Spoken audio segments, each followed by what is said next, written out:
धन्यवाद छ सम्पादकज्यूलाई। र हामी अब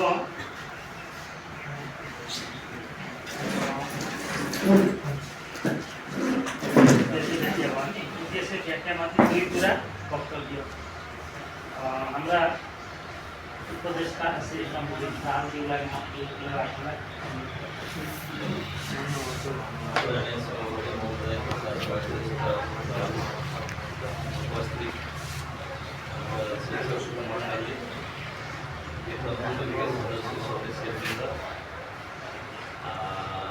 प्रवेशिका परीक्षा उत्तीर्ण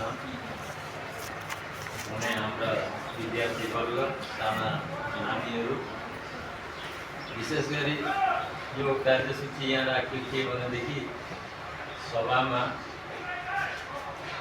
आएर कसले के भन्नु बोल्न सिक्ने तरिका हाम्रा नानीहरूलाई हामी बोलाउँदैनौँ कहिल्यै पनि र सिक्नुपर्छ कसरी बोलिन्छ कसरी सम्बोधन गरिन्छ प्रत्येक कुराहरू लक्ष्य राख्नु र अब उद्देश्य व्याख्यामाथि दुई कुरा भनेको के हो भनेदेखि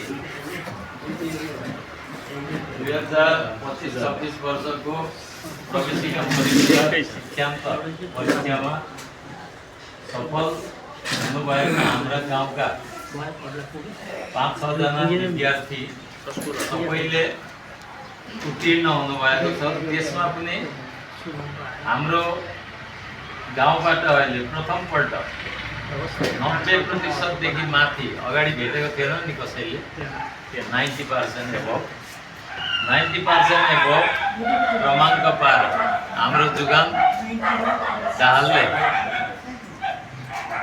93.5% पाएर उत्तीर्ण हुनुभएको छ। हाम्रो गौरवको कुरो हो यो, हाम्रो छोरीबारीका लागि गौरवको कुरो हो। हामीहरूले अझ राम्रोसित यो अनुष्ठान गर्नुपर्ने थियो र अरू विद्यार्थीहरू जस्तै शिक्षा आचार्य शुभम शशाङ्क आचार्य